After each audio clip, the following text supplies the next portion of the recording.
Good morning, students. Me myself, Dr. Kumar Karthik, Assistant Professor, Department of History, TNB College, Bhagalpur.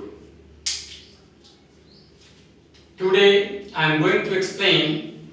First Sino-Japanese War of 1894 to 1895. Before starting this, students, as you know, the Treaty of Nanking, signed after the First Opium War between China and England in 1842, Treaty of Wanghia, signed after the First Opium War between America and China in 1844, and Treaty of Waiampa, signed after First Opium War between France and China in 1844, and Treaty of Tenzin, signed after the Second Opium War, and Treaty of Beijing, signed after the Second Opium War in 1860. और इन सब संधियों के द्वारा, जैसा कि आप लोगों को पता है, वेस्टर्न कंट्रीज ने अपनी साम्राज्यवादी नीति को विस्तृत करने के क्रम में चीन के अंदर तक अपना वर्चस्व कायम कर लिया था, और वे और अधिक लोभ में थे कि किस प्रकार से चीन के अंदरूनी भागों में प्रवेश किया जाए। जैसा कि आपको पता है कि प्रथम अफीम युद्ध और द्वितीय अफीम युद्ध के बाद उन लोगों को प्रशांत महासागर के महत्वपूर्ण बंदरगाहों पर बसने और व्यापार करने की सुविधा मिल गई थी। चीन के द्वारा उन लोगों को 16 बंदरगाहों में बसने और व्यापार करने की सुविधा दी गई थी, लेकिन उन लोगों का लोभ दिन प्रतिदिन बढ़ता गया और वो इसी फेर में थे कि किस प्रकार से चीन के विशाल बाजार को पूर्ण रूपेण हस्तगत कर लें और चीन में अपनी साम्राज्यवादी नीति को पूर्ण रूपेण विस्तृत करें। इसी ताक में वो वेस्टर्न कंट्रीज के व्यापारी और वहां की सरकार लगी रहती थी। जैसा कि जानते हैं आप कि जापान में 1866 में तोकुगावा कुल के जो शोगुन सरकार उस समय में थी, 1866 में अंतिम शोगुन शासक केइकी, 1866 में अंतिम शोगुन शासक केइकी ने जापानी लोगों के मनोभाव का कद्र करते हुए कि जापान में किस तरह से अत्याधुनिक विकास हो, इसको समझते हुए उन्होंने अपने पद से त्याग पत्र दे दिया। 1866 में अंतिम शोगुन शासक केइकी ने अपने पद से त्याग पत्र दे दिया और अपने पद को छोड़ दिया, और उसके बाद जिस समय में तोकुगावा कुल की शोगुन सरकार थी, उस समय में सम्राट का पद उतना वर्चस्वपूर्ण नहीं था, सम्राट का उतना वर्चस्व नहीं रहता था। और जैसे ही अंतिम शोगुन शासक केइकी ने त्यागपत्र दिया, राज सिंहासन छोड़ा, वैसे ही Meiji restoration took place in 1867। 1867 में जापान में मेइजी पुनर्स्थापना हुई और सम्राट मुत्सुहितो ने मेइजी उपाधि के साथ जापान के राज सिंहासन को ग्रहण किया और उन्होंने अपने पद का भरपूर उपयोग किया और उन्होंने प्रयास किया कि जापान का किस प्रकार से ज्यादा तरक्की हो, किस प्रकार जापान में साम्राज्यवादी प्रवृत्ति का विकास हो, किस प्रकार जापान दिनों-दिन तरक्की की ओर अग्रसर हो। तो मेइजी रेस्टोरेशन के बाद 1867 ईस्वी के बाद जब जापान का विकास होने लगा, तो जापानी सरकार के मन में भी यह लोभ था कि जिस प्रकार वेस्टर्न कंट्रीज के व्यापारी और वेस्टर्न कंट्रीज की सरकार चीन में अपना वर्चस्व स्थापित कर रही है, तो जापान तो आखिर चीन का पड़ोसी देश था, उसके मन में भी लोभ जागृत हुआ कि जिस प्रकार से वेस्टर्न कंट्रीज के शासक, वेस्टर्न कंट्रीज के बिजनेस पर्संस चीन के बंदरगाहों का भरपूर उपयोग कर रहे हैं, उसी तरह से जापान के व्यापारी भी, जापान की सरकार को भी चीन में कुछ ना कुछ लाभ का सौदा प्राप्त हो। और इसी फेर में वो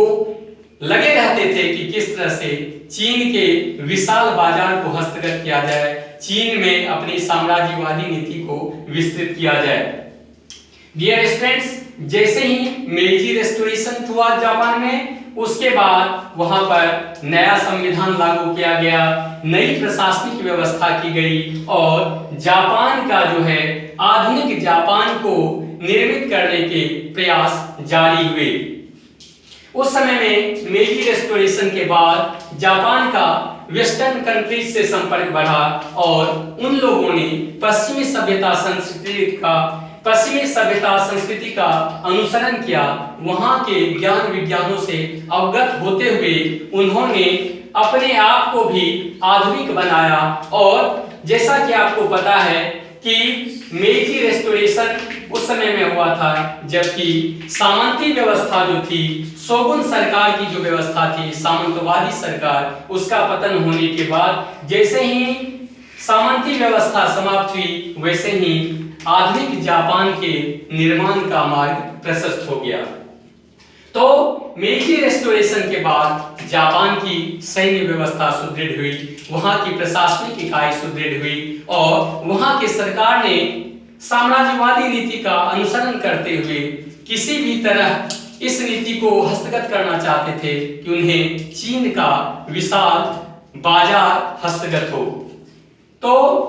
डियर स्टूडेंट, जैसे ही जापान में सैन्य बल का विकास हुआ, जापान में औद्योगिक प्रगति हुई, वैज्ञानिक प्रगति हुई, वैसे ही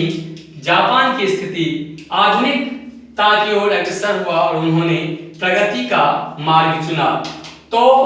आज हम बात करेंगे फर्स्ट सिनो जापानीज वॉर, जो कि 1894-95 में हुआ था, प्रथम चीन जापान युद्ध। तो डियर स्टूडेंट्स, आज हम बात करेंगे कि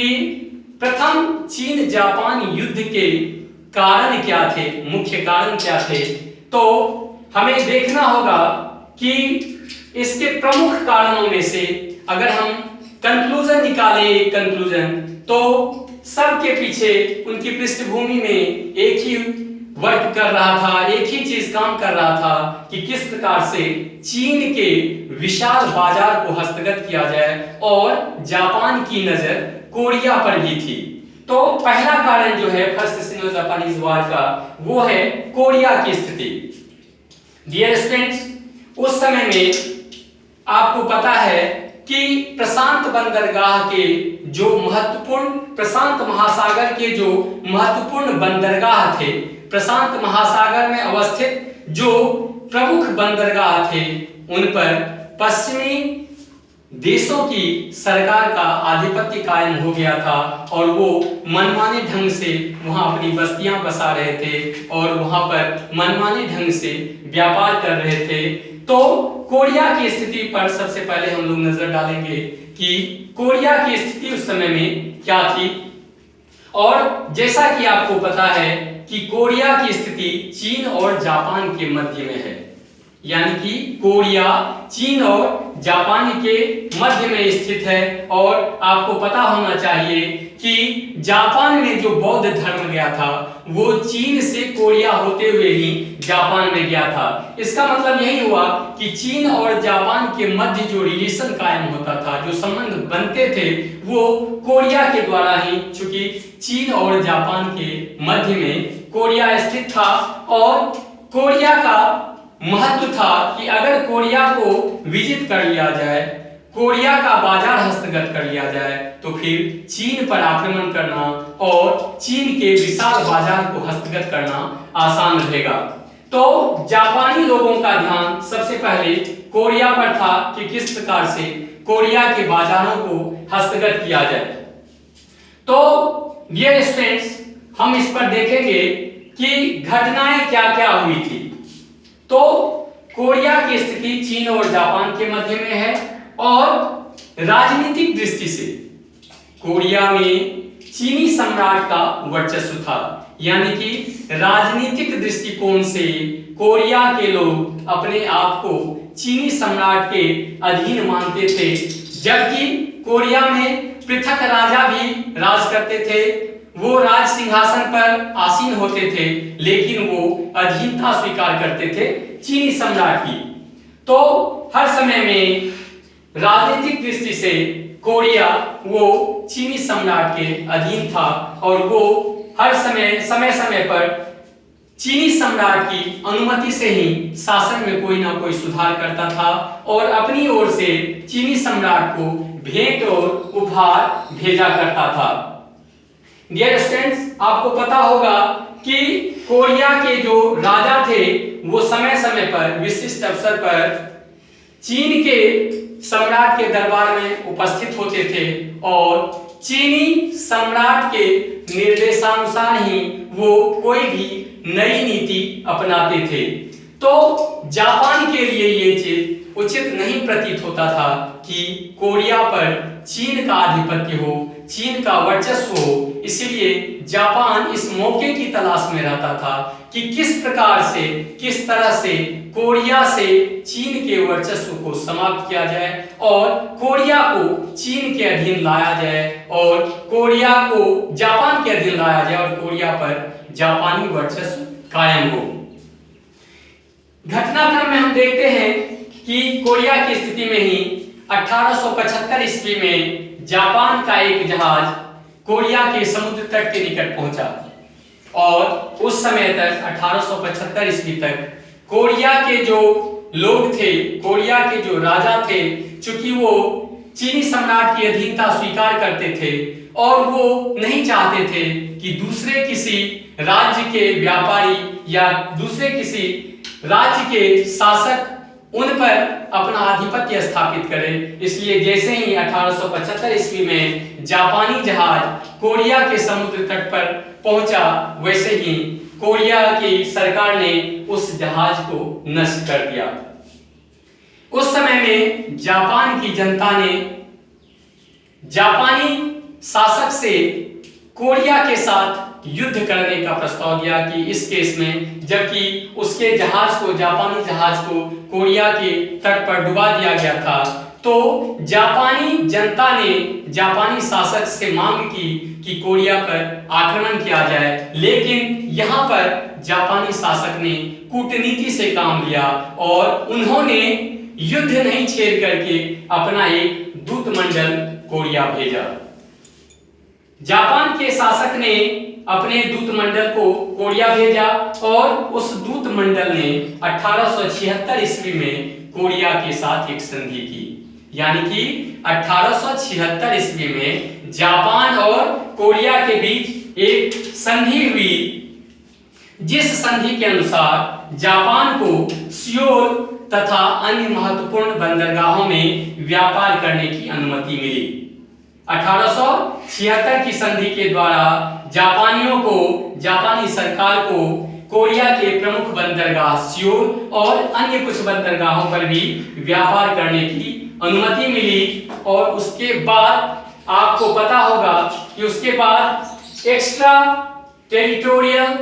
राइट्स, जिसकी बात मैंने की थी ट्रीटी ऑफ वांगिया में, जो कि अमेरिका और चीन के बीच में हुआ था, वही एक्स्ट्रा टेरिटोरियल ट्रीटी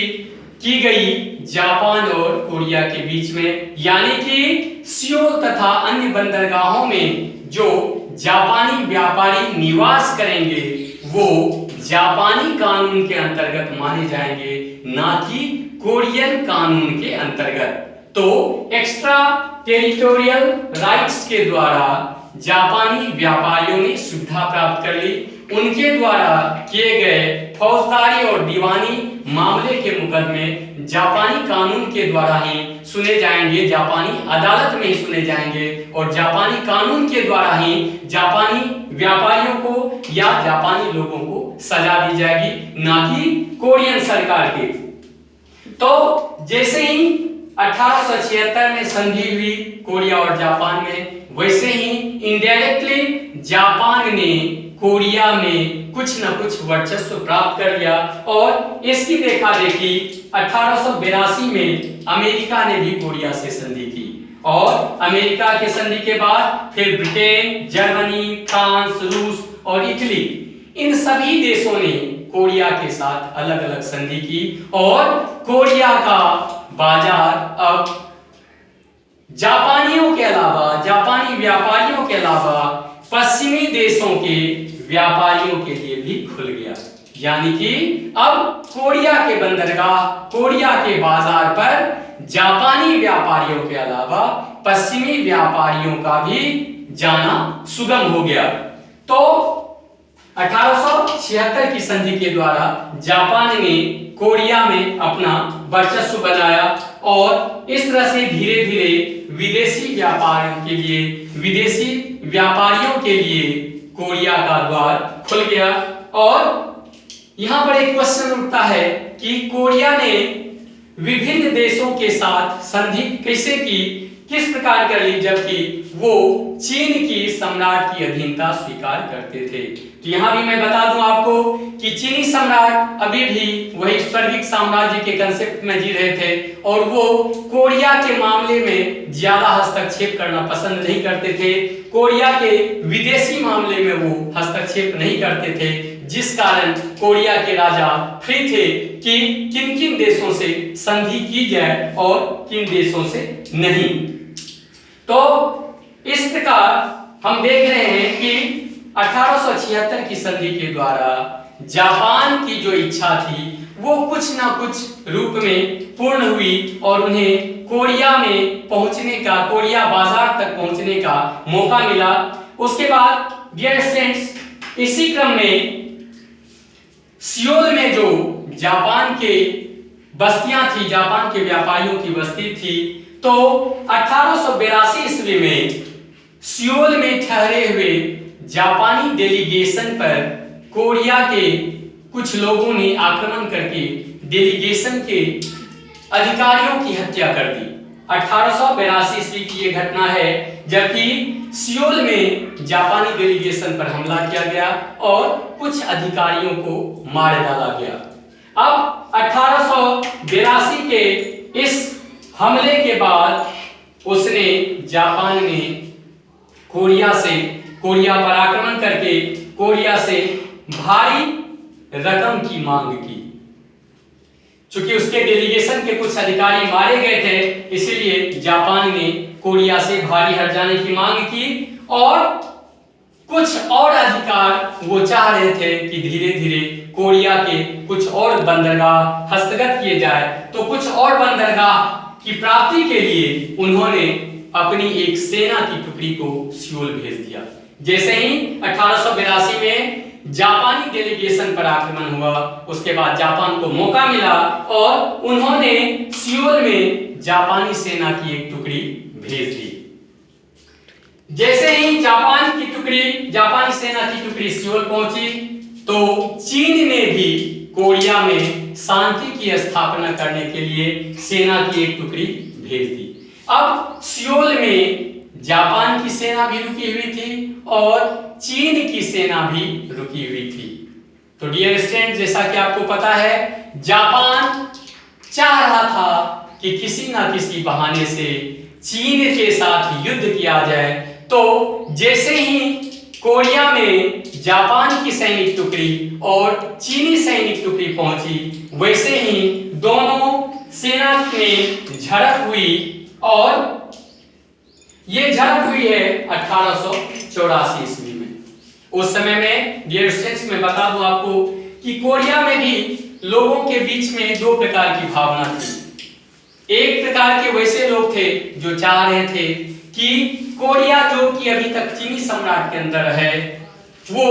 किसी तरह चीनी के सम्राट की वहां पर जो है चीनी सम्राट का वर्चस्व समाप्त हो जाए और जापानी सम्राट का वर्चस्व कायम हो, क्योंकि उन लोगों के मन में ये भावना थी, कोरियन लोगों के मन में भावना थी, कुछ लोगों के मन में, कि जापान चूंकि तरक्की के मार्ग पर अग्रसर है, इसीलिए ये समय है कि अगर जापानी सम्राट के अधीन कोरियन वासी जाते हैं, कोरियन सरकार अगर जापानी सम्राट की अधीनता स्वीकार करती है तो कोरिया में भी सुधार के कार्यक्रम लागू किए जाएंगे। जबकि वहीं पर दूसरा दल था जो कि चीनी सम्राट के अंतर्गत ही रहना चाहते थे। तो मौका मिला, जैसे ही 1884 ईस्वी में दोनों सेनाओं में मुठभेड़ हो गई और यहाँ भी कोरियन जनता ने दोनों सेनाओं का पक्ष लिया। एक दल ऐसा था जो कि चाह रहा था कि चीनी सम्राट का वर्चस्व कायम हो और एक दल ऐसा था जो कि चाह रहा था जापानी सम्राट का वर्चस्व कायम हो। तो जैसे ही 1884 में दोनों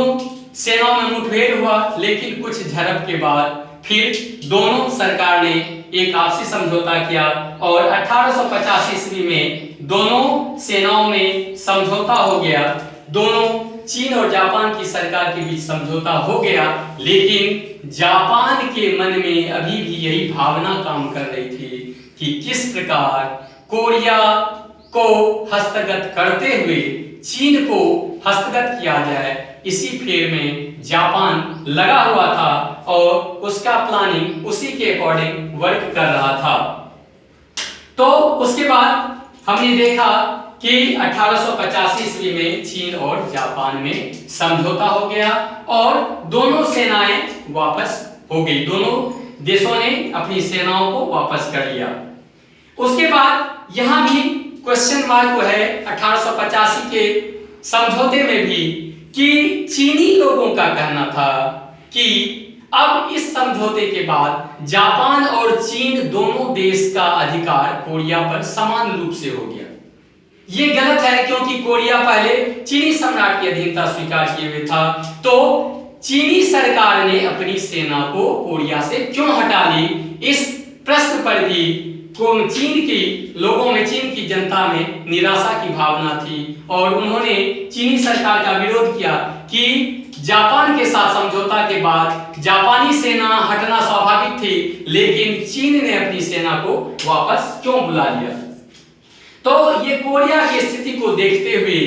मन में कोरिया के बाजार को हस्तगत करने का जो लोभ था जापान के बीच में, जापान के मन में, जापानी सरकार के मन में, उसके कारण वो चीन से युद्ध करने का मौका तलाश रहा था। क्योंकि कोरिया एक तरह से चीन का ही करद राज्य था, वेसल स्टेट था, जो कि चीन के सम्राट को भेंट उपहार और कर दिया करता था। इसलिए जापान इस चीज से नाखुश था।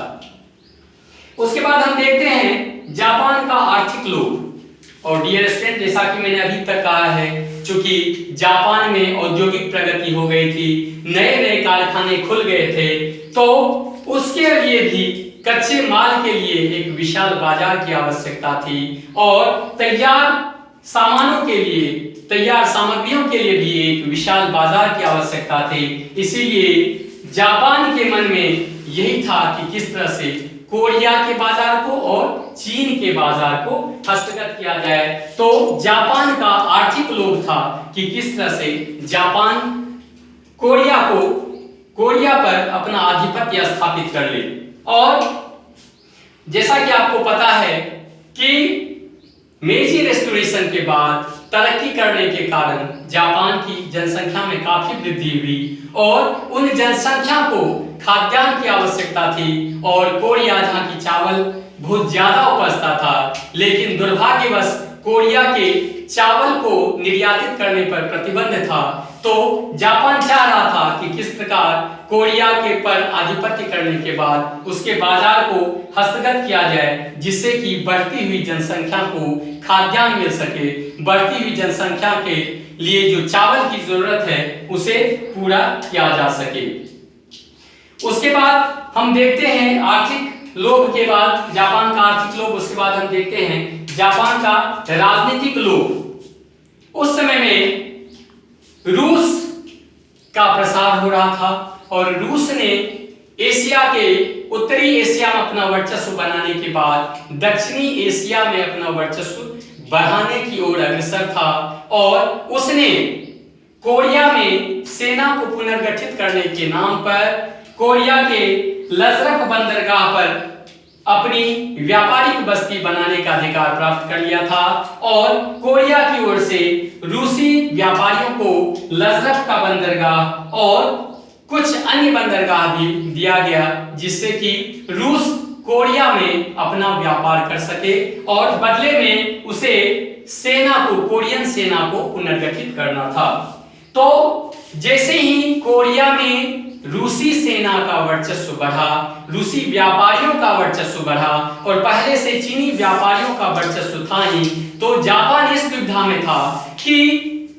जैसे ही कोरिया पर रूस का अधिकार हो, उससे पहले ही जापान कोरिया पर अधिकार कर ले, जिससे कि कोरिया का बाजार उसे हस्तगत हो सके। तो डियर स्टूडेंट, जापान का आर्थिक लोभ भी था और जापान का राजनीतिक लोभ भी था। उसके बाद इसी समय में हम देखते हैं कि तोंगहॉक विद्रोह हुआ था कोरिया में, आंतरिक विद्रोह, तोंगहॉक विद्रोह। जैसा कि आपको पता है कि चीन के समर्थक दल, वहां पर कोरिया में दो दल थे, एक चीन के समर्थक और एक जापान के समर्थक। तो चीन के समर्थक दल ने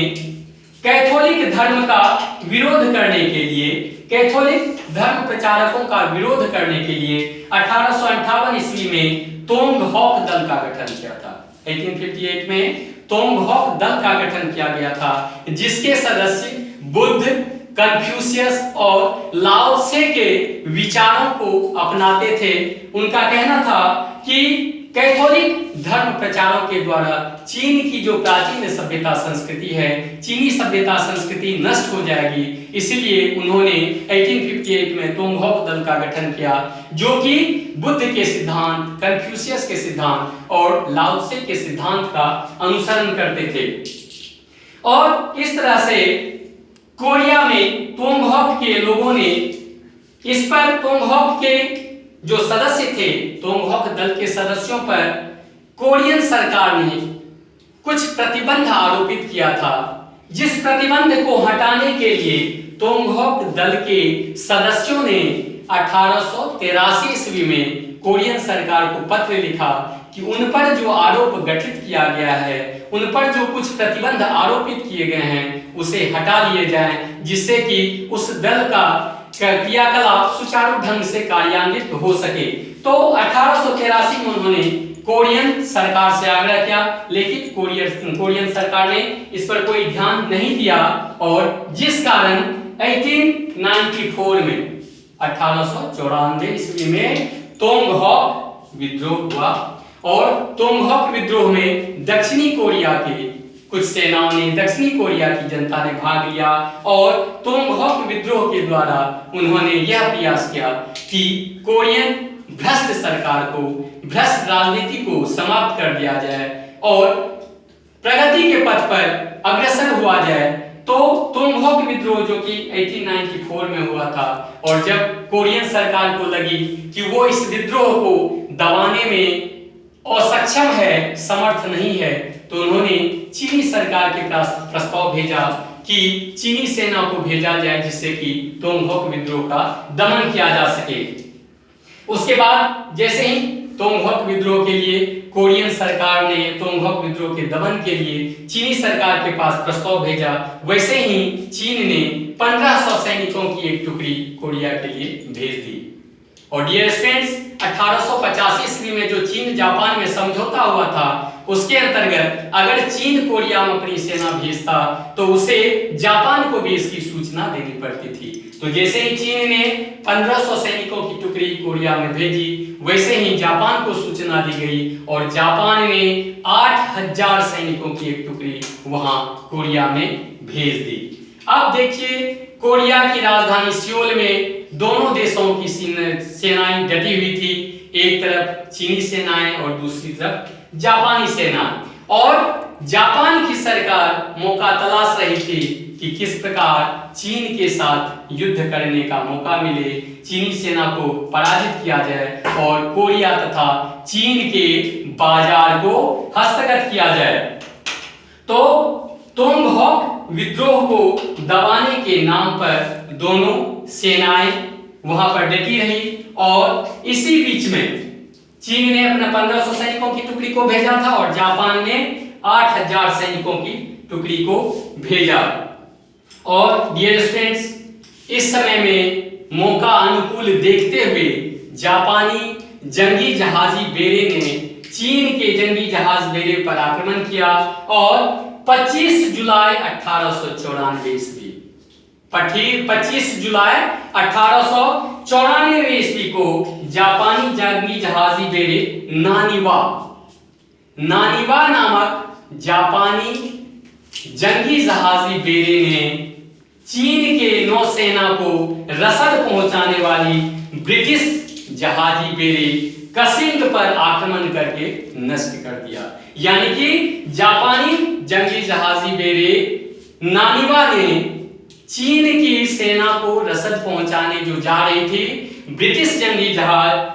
कसिंग, उस पर आक्रमण करके कसिंग नामक जंगी जहाजी बेड़े को नष्ट कर दिया। और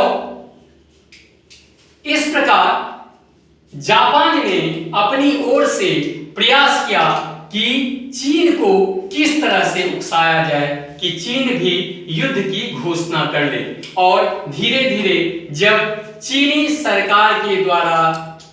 असहाय होने पर, जब चीन के सामने ऐसा कोई भी स्थिति नहीं बच गया कि वो जापानी जंगी जहाजों का सामना कर सके, तो उन्होंने जब देखा कि जापानी सैनिक गलत ढंग से कोरिया में हस्तक्षेप कर रहे हैं, तो लाचार होकर के 1 अगस्त 1894 ईस्वी 1 अगस्त 1894 को चीनी सरकार ने विवश होकर के जापानी सरकार के विरुद्ध युद्ध की घोषणा कर दी। तो 1 अगस्त 1894 को चीन और जापान के युद्ध की शुरुआत हुई। और डियर स्टूडेंट, जैसा कि आपको पता है कि उस समय में जापान की सैन्य क्षमता काफी ज्यादा प्रगतिशील थी। अस्त्र और शस्त्र के मामले में, प्रशासनिक दृष्टिकोण के मामले में, सरकारी नीतियों के मामले में जापान चीनियों से बहुत ज्यादा बढ़ा चला था। मेiji रेस्टोरेशन के बाद जापान का मॉडर्नाइजेशन स्टेज आ चुका था, लेकिन चीन में अभी भी वही मंचू सरकार थी जो कि कमजोर सरकार थी। और जब 1 अगस्त 1894 1 अगस्त 1894 को फर्स्ट सिनो जापानीज वॉर स्टार्ट हुआ, उसके बाद जापानी सेना ने स्थल भाग पर और नौसेना भाग पर, समुद्री भाग और स्थल भाग में चीनी सेनाओं को पराजित करना शुरू किया। और सर्वप्रथम उन्होंने कोरिया पर आक्रमण करके कोरिया पर आधिपत्य स्थापित किया। उसके बाद कोरिया से बढ़ते हुए उन्होंने मंचूरिया पर आक्रमण किया और मंचूरिया को हस्तगत किया। उसके बाद उसकी नजर मध्य चीन की ओर टिकी और वो मध्य चीन की ओर बढ़ा। और जब चीन के सामने कोई विकल्प नहीं बचा तो हार करके अंत में अपमानजनक संधि 17 अप्रैल 1895 ईस्वी को शिमोनोसेकी की संधि जापान और चीन के बीच में हुई।